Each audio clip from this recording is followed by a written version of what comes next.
On continue cette série des produits que l'on voit partout et aujourd'hui on va tester l'éponge en silicone. Donc c'est comme le Beauty Blender mais en silicone. Moi je les ai achetés sur Amazon pour 2 euros, 3 euros et quelques. Vous pouvez en trouver aujourd'hui partout dans tous les magasins, tous les plus connus comme les moins connus. Vous en trouvez partout et pas cher. Donc je les ai reçues dans un petit emballage comme ça. Elles sont à l'intérieur encore dans un emballage en plastique. Je vais les ouvrir. J'en ai reçu deux. J'en ai une en forme d'œuf et l'autre plus en forme de je ne sais quoi, on dirait ce qu'on met dans les seins, dans les faux seins. J'ai pas pris l'éponge en silicone de la vraie marque parce que je me suis dit que le silicone c'était du silicone et peu importe que je la paye 30 euros ou 2 euros, c'est du silicone quoi.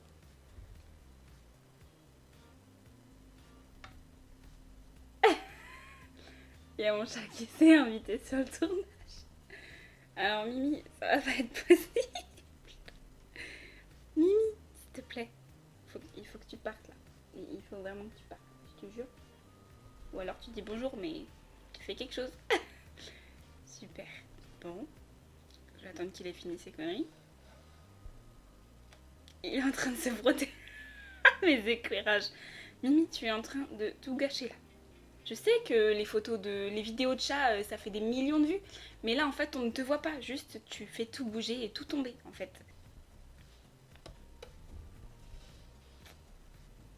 Ça bouge, c'est normal. Hein. C'est un raz-de-marée, c'est mon chat qui se frotte à tout ce qu'il peut trouver. Donc bref, j'ai testé une ici, c'est la même chose, hein, c'est juste la forme qui change. Le petit bout pointu, peut-être qu'on peut plus le... Mimi, s'il te plaît. J'arrive pas à tourner cette vidéo. Non, non, mais en plus, regarde pas les murs. Je vais tester avec deux fonds de teint différents. Un avec le Fenty, que je connais déjà, et l'autre avec le NARS. J'ai fait un petit mélange parce que le NARS est beaucoup trop clair pour moi maintenant. Donc je fais des petits mélanges comme ça, il est pile poil à ma couleur de peau. Je vous montrerai si vous voulez dans une prochaine vidéo comment je fais pour avoir le fond de teint parfait à la couleur de ma peau, peu importe qu'on soit en hiver, en été, sans changer son fond de teint. Donc ce qu'ils disent c'est d'en mettre un petit peu sur sa main et après on vient avec le Beauty Blender, j'ai trop l'habitude, l'éponge en silicone, le mettre sur son visage. Donc on va essayer. Donc je vais commencer par le Fenty, le côté gauche. Je vais en mettre pas beaucoup parce que du coup, si j'ai bien vu, l'éponge en silicone ne boit pas de produit par rapport au Beauty Blender ou au pinceau aussi qui se met dans les petits fils. Donc on va essayer d'en mettre un petit peu moins. Je vais mettre une pompe. Hop, donc je vais venir en prendre un petit peu. Puis on va l'appliquer. J'adore tester des nouveaux produits. Waouh, c'est bizarre. C'est bizarre parce que du coup j'ai l'impression que ça se fond pas à la peau. Hop, mes cheveux dans le fond de teint, c'est génial. Je sais pas si vous le voyez, mais ça se fond pas du tout à la peau. Alors hop, on va tapoter. Je sais qu'ils avaient dit de bien étaler, de tapoter ensuite. En tapotant c'est mieux, mais pas parfait.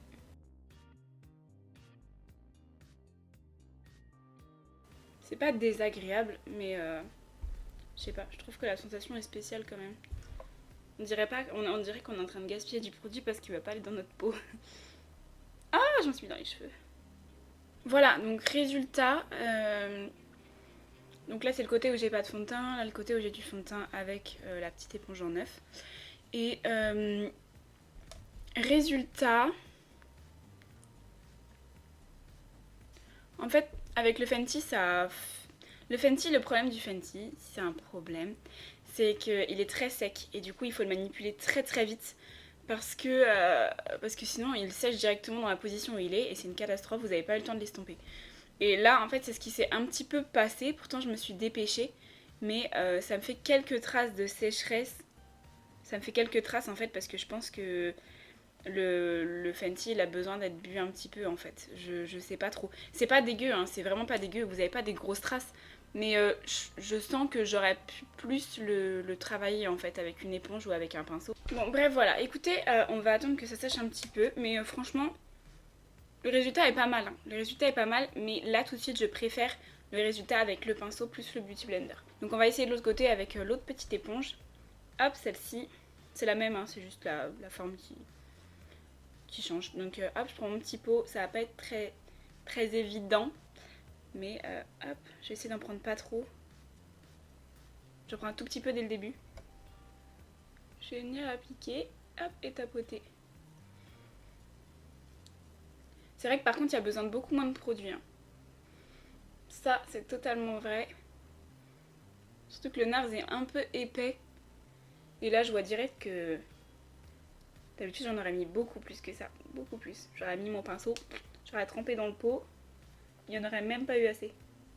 Que là, j'ai vraiment pris sur les bords. Donc, je tapote. Par contre, le Fenty est... Autant le Fenty est un fond de teint sec, autant le NARS est un fond de teint qui se veut glowy en fait. Du coup, il est un peu plus gras. Je vais reprendre un tout petit peu pour le front. Et du coup, je le sens à la façon d'appliquer que ça me dérange un petit peu plus en fait. Parce que du coup, le gras est pas bu par le Beauty Blender qui habituellement est bu.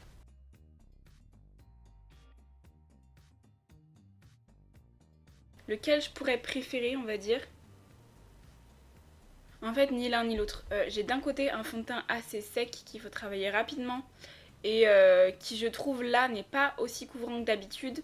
Il y a des petites traces de sécheresse, des petites traces de l'éponge, en fait. Et de l'autre côté, j'ai un fond de teint qui est un petit peu plus gras pour plus de glowy. Et du coup, pour ma peau, là, je trouve qu'il se voit trop et il est trop gras, entre guillemets. En fait, il brille trop et du coup, en fait... Le fait que je passe mon petit blender d'habitude par-dessus, ça boit en fait l'effet huileux d'habitude. Et là du coup, rien n'a été bu. Mais je préfère quand même que ce soit l'un ou l'autre l'application au pinceau Beauty Blender. Même juste pinceau ou même juste Beauty Blender, je préfère quand même plutôt que l'éponge en silicone. Après, l'avantage de l'éponge en silicone, elle ne boit pas de produit, donc on fait des économies. Mais voilà, ok, vous faites des économies, mais... l'application est pas folle, c'est pas hyper agréable et j'ai vraiment envie de venir enlever cet aspect huileux de mon visage là tout de suite. Donc je vais le faire hein, parce que là ça m'énerve, je sors après et j'aime pas du tout l'aspect. Donc hop, je sais pas si vous allez voir. Bah moi je le vois tout de suite en fait. Là toute l'huile qu'on avait, enfin toute l'huile, je dis l'huile mais c'est pas dégueu hein, mais toute la brillance qu'on avait ici, il reste l'aspect glowy, mais par rapport à ce qu'il y a en bas, et en haut, c'est pas aussi... Ah ouais, non, je préfère largement enlever le surplus en fait, c'est le trop que j'enlève. Que l'éponge ne m'enlève pas, donc ça peut être une bonne chose comme une mauvaise chose en fait. Hop, donc je vous refais un petit zoom. Donc là, le côté NARS, on voit bien toutes mes imperfections. Je tiens à préciser que le NARS est très très bien habituellement, il est vraiment très bien. Vous n'avez pas de traces, en fait il n'y a pas de traces, du côté NARS qui est un peu moins liquide et un petit peu plus glowy, plus huileux. Il n'y a pas de traces, mais bon, l'huile de tout à l'heure, j'ai dû l'enlever au Beauty Blender quoi. Et de l'autre côté, c'est un peu moins couvrant que d'habitude de ce côté-là. Et j'ai des petites traces sur le nez ici, tout, j'ai pas trop réussi à passer et en fait le petit bout là, ben ça fait des traces en fait je trouve. Je trouve que ça fait des traces, en tout cas sur le Fenty qui est assez sec. Donc même ici j'ai des petites traces. Ici là, ici je sais pas si vous verrez bien, mais là j'ai vraiment des grosses traces de sécheresse et on dirait que ça fait une bande et que j'ai rien appliqué ici. Alors que pourtant si. Donc voilà, alors qu'est-ce que j'en pense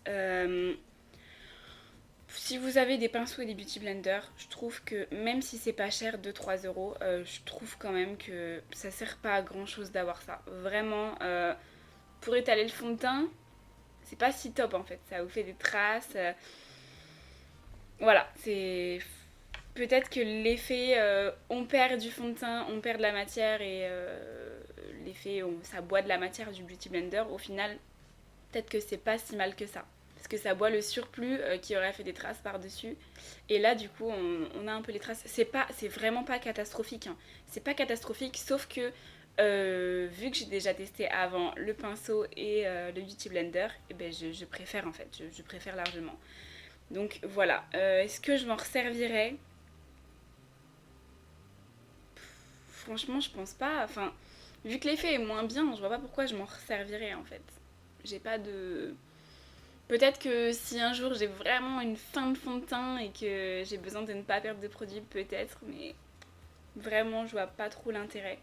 Donc voilà, c'était tout pour la deuxième vidéo de je teste des produits que l'on voit partout. On les voit peut-être partout, mais c'est surtout un argument marketing en fait, je pense. C'est pas si bien que ça. Testez vous-même, hein, c'est pas si cher, donc testez vous-même.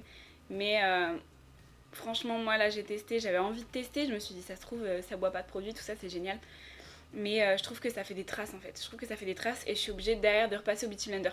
Voilà, donc j'espère que vous aurez apprécié cette vidéo. Je vous retrouve dans une prochaine. À bientôt.